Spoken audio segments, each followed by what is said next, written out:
Hoy en Cuentas Claras, una entrevista en exclusiva con el subgobernador del Banco de México, Jonathan Heath. 139 países acuerdan reforma fiscal para aplicar impuesto global a las ganancias de multinacionales. Los incrementos en precios de bienes y servicios de consumo final continúan afectando el poder adquisitivo. Quédese con nosotros y tendrá las cuentas claras.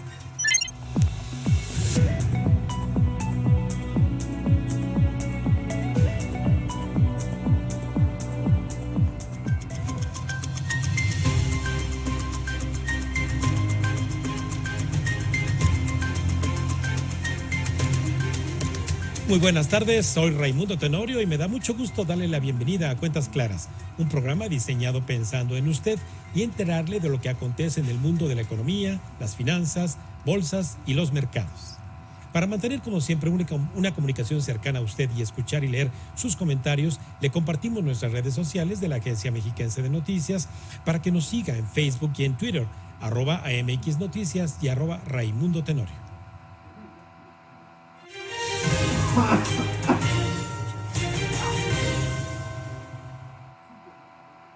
Bien, bueno, pues mire, cuando en el mes de abril del año 2020 la crisis inédita originada por la pandemia de COVID-19 que llevó al confinamiento de las personas en sus domicilios y el cierre total de las actividades económicas no esenciales, nuestro Banco de México implantó 10 medidas orientadas a proveer de liquidez monetaria para mejorar el funcionamiento de los mercados, los canales de otorgamiento de crédito y promover un comportamiento ordenado de los mercados de deuda y de cambios. Por ello, es que a 14 meses de la implantación de estas medidas, le agradezco mucho a Jonathan Heath, subgobernador del Banco de México, converse con nosotros esta tarde. Bienvenido, muy buenas tardes, Jonathan.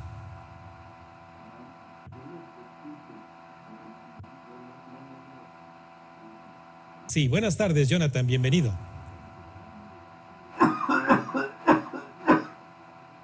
Sí, ahorita le... Pero sube el volumen. Sí, ahí está ya, Jonathan. Muy buenas tardes, Jonathan, bienvenido. Súbele el volumen, por favor. Sí.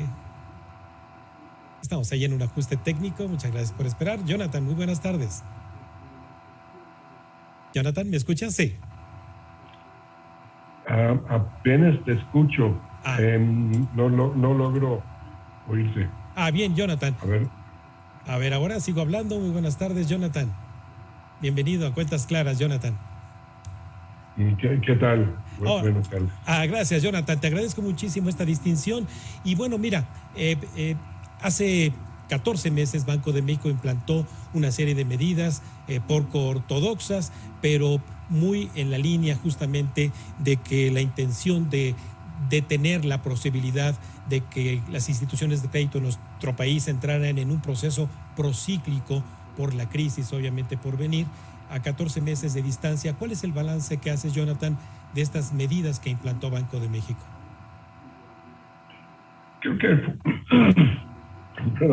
Creo que fueron medidas muy oportunas, que ayudaron a ampliar las líneas de liquidez que existían y asegurar de que se pudiera mantener no solamente la estabilidad del sistema bancario, sino asegurar el buen funcionamiento del sistema de pagos. Lo interesante es que al final de cuentas fueron líneas que no se utilizaron en su totalidad. Algunos sí se utilizaron, hubo algunos que se utilizaron parcialmente, pero creo que la importancia más que nada fue quizás a nivel psicológico, fue que los bancos que supieran de que había esas líneas de liquidez en caso de lo que necesitaron, que se necesitaron. A la mera hora no lo necesitaron, no tanto, pero creo que ayudó mucho a conllevar muy bien la problemática que existía en ese tiempo, y ayudar a asegurar de que nadie estuviera espantado, que en un momento dado pudiera haber una falta de liquidez en el sistema bancario. Entonces yo creo que fueron muy exitosos en ese sentido. Sí. Jonathan, también justamente en ese espanto que tuvimos hace 14 meses estuvo el tipo de cambio, una de las variables más sensibles para toda la población. Incluso por allá del 26 de abril el tipo de cambio llegó a 24.62 y Banco de México mostró su músculo con la línea de swaps, de intercambios de divisas con el sistema de la Reserva Federal. ¿Qué balance también podremos hacer con respecto a ello, Jonathan? Yo creo que un acierto que ha tenido México es haber adoptado el régimen de un tipo de cambio flotante, un tipo de cambio flexible, donde el tipo de cambio se va a ajustar ante cualquier desequilibrio que pudiera estarse gestionando. Obviamente, cuando entra la pandemia hace un año, hay un cambio abrupto en los flujos de capital, y en vez de estar entrando capitales en una forma usual como típicamente hacían, hubo un incremento en lo que se llama la aversión al riesgo. Estos capitales no solamente dejaron de entrar, sino empezaron a salir, y el tipo de cambio inmediatamente se ajustó, mostrando que esa oferta de dólares que normalmente existía en la economía pudiera estar ahí. El tipo de cambio fue clave para poder amortiguar parte de ese golpe. Pero lo que es interesante es que en los siguientes 2 trimestres hubo un ajuste muy importante por el otro lado de la balanza de pagos, en lo que llamamos la cuenta corriente. Las exportaciones se recuperaron casi de inmediato, cayeron en una forma abismal en abril y en mayo, pero en el mes de junio aumentaron 76%, y ya casi, creo, si me acuerdo bien, como para noviembre del año pasado, ya habían recuperado todo lo que habían caído. Sin embargo, las importaciones no se recuperaron a la misma velocidad y por lo tanto se produjo un superávit comercial gigantesco, un superávit que se reflejó en un superávit de la cuenta corriente que nunca habíamos visto, inclusive más grande de lo que se había observado en el peor momento de la crisis tequilera del 95, por ejemplo. Y el tipo de cambio, por lo tanto, empezó a apreciarse, porque el superávit de la cuenta corriente era suficiente para financiar, por decirlo así, el déficit de la cuenta de financiero. Entonces, las salidas de capital estuvieron recompensados por las entradas de divisas gracias a este exceso de exportaciones sobre importaciones. Pero gracias a la flexibilidad del tipo de cambio, que pudo reflejar todo este movimiento en la balanza de pagos, tuvimos movimientos radicales dentro de la balanza de pagos, pero nunca se desequilibró gracias al papel del tipo de cambio. El tipo de cambio llegó a esos niveles en exceso de 24, creo que tocaron 25 en un momento dado, y regresaron a los niveles que están ahorita, justamente por este cambio tan dramático en todos los renglones de la balanza de pagos. Sí, Jonathan, y en este mes de febrero del 2021, justamente en la segunda ola del contagio de COVID-19, Banco de México renovó la vigencia de estas medidas que estarían ahora, bajo el anuncio del Banco de México, vigentes hasta el último día de septiembre. ¿Persisten aún estas preocupaciones en Banco de México como para pensar en prorrogar nuevamente alguna de estas medidas? No, fíjate, no tanto. Más que nada era simplemente mandar un mensaje. Sí. Señores, si necesitan liquidez, ahí está. No se tienen que preocupar. Y hemos visto que estas líneas casi no se han utilizado, incluso yo diría bastante subutilizado, pero la importancia y el éxito de las medidas fue simplemente el anunciar que ahí están. Entonces, señores, ¿necesitan dinero? Ahí está. ¿No lo necesitaron? Ok, perfecto, adelante. Y la idea de renovarlos era simplemente decir, ok, seguimos con la misma situación. En un momento dado, si hay un desequilibrio o cualquier cosa que ustedes necesitan liquidez, saben que ahí está y que pueden acudir a estas líneas. Y a la mera hora, pues prácticamente no se utilizaron, pero creo que lo más importante era lo que ya dije, ¿no? El mensaje de que ahí estaba, la parte psicológica. Sí. Jonathan, lo que sí desde luego persiste y desde luego la preocupación de nuestra audiencia es el fenómeno inflacionario. Y en la última decisión de política de tasa de interés de Banco de México, la preocupación está en que eventualmente alzas inflacionarias externas, por ejemplo, una de las preocupaciones que tiene Banco de México, y hoy se daba a conocer el dato inflacionario en Estados Unidos de 5.4% anualizado. Es una preocupación para pensar que esto pudiera generar expectativas de importación de inflación. Hay mucha preocupación, sin lugar a dudas. El balance de riesgos está sesgado al alza. Es más, si nuestras proyecciones de inflación nos equivocamos, lo más seguro es que va a ser más alta y no más bajo.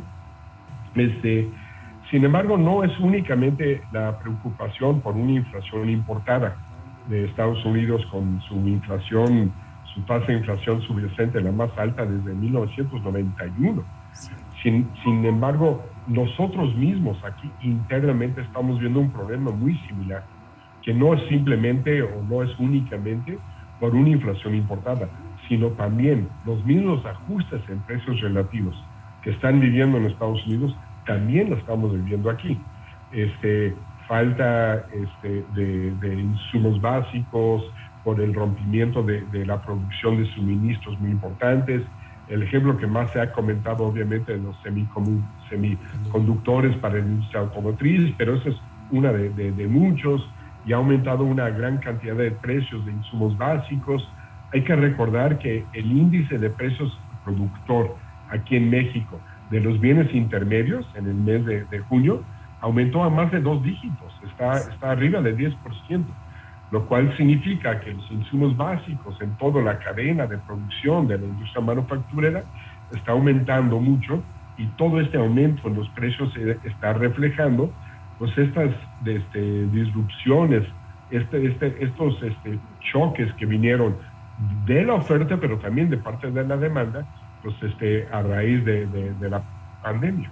Sí, Jonathan, finalmente, desde luego, la gran confianza que tenemos en nuestro Banco Central, el manejo escrupuloso de la política monetaria y en manos, obviamente, de quien está la política monetaria, nos hace entonces esperar que hacia el tercer trimestre del 2022, como se mencionaba en este último boletín de la Junta de Gobierno de Banco de México, podíamos llegar a converger a esa meta del 3%. Pues es nuestra proyección actual. Sí. Sin embargo, yo en lo muy personal, esto es ya opinión mía, sí, empiezo a ser un poco escéptico de estas proyecciones de inflación, porque hemos estado pateando el bote consistentemente. Habíamos dicho que iba a converger la inflación en el tercer trimestre de este año, en el cuarto trimestre, en el primer trimestre del año entrante, y así hemos ido pateando el bote, ¿no? Entonces llega un momento en que, pues, ¿sabes qué? Pues no simplemente hay que patear el bote, sino hay que tomar acciones para asegurar de que podemos realmente observar esta convergencia de la inflación a partir de mediados del año entrante. Y por lo tanto, la decisión de política monetaria que se dio a conocer ahora en junio fue precisamente en ese camino.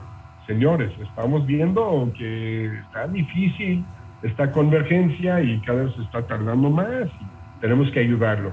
Y sí, muchos de los ajustes en precios pensamos que pueden ser transitorios. Sin embargo, por si las dudas, vamos a acompañarlos de medidas de política monetaria para asegurar de que se minimizan lo que se llaman los efectos de segunda orden, los efectos de contagio. Vemos que estos precios han estado aumentando y de repente todo el mundo empieza a aumentar precios porque ve que el vecino está aumentando precios. No. Hay que mandar señal de que no, eso no puede pasar. Tenemos que tratar de minimizar y contener estos ajustes de precios y asegurar de que esa convergencia a la meta de inflación a partir de la segunda mitad del año entrante realmente se dé. Jonathan, no sabes cuán agradecido está la audiencia de explicarlo así, tan en cuentas claras, y desde luego yo con la distinción para este programa. Te agradezco muchísimo la generosidad de tu tiempo y esta es tu casa, Jonathan. Un placer, cuando quieras. Muchísimo gusto y muchos saludos a todos. Muchas gracias. Gracias, Jonathan. Muy buenas tardes. Bueno, pues ahí lo tiene. Agradecidos con el subgobernador de Banco de México, Jonathan Heath, respecto a las expectativas que se tienen con respecto al comportamiento no solamente de las medidas de política monetaria para contener la crisis que se dieron desde el año pasado y que contribuyeron incluso más que las medidas de política fiscal. Así hay que decirlo, en muy buenas cuentas claras. Así que vamos a un breve corte, si nos lo permite, y regresamos con más cuentas claras aquí en la Agencia Mexiquense de Noticias.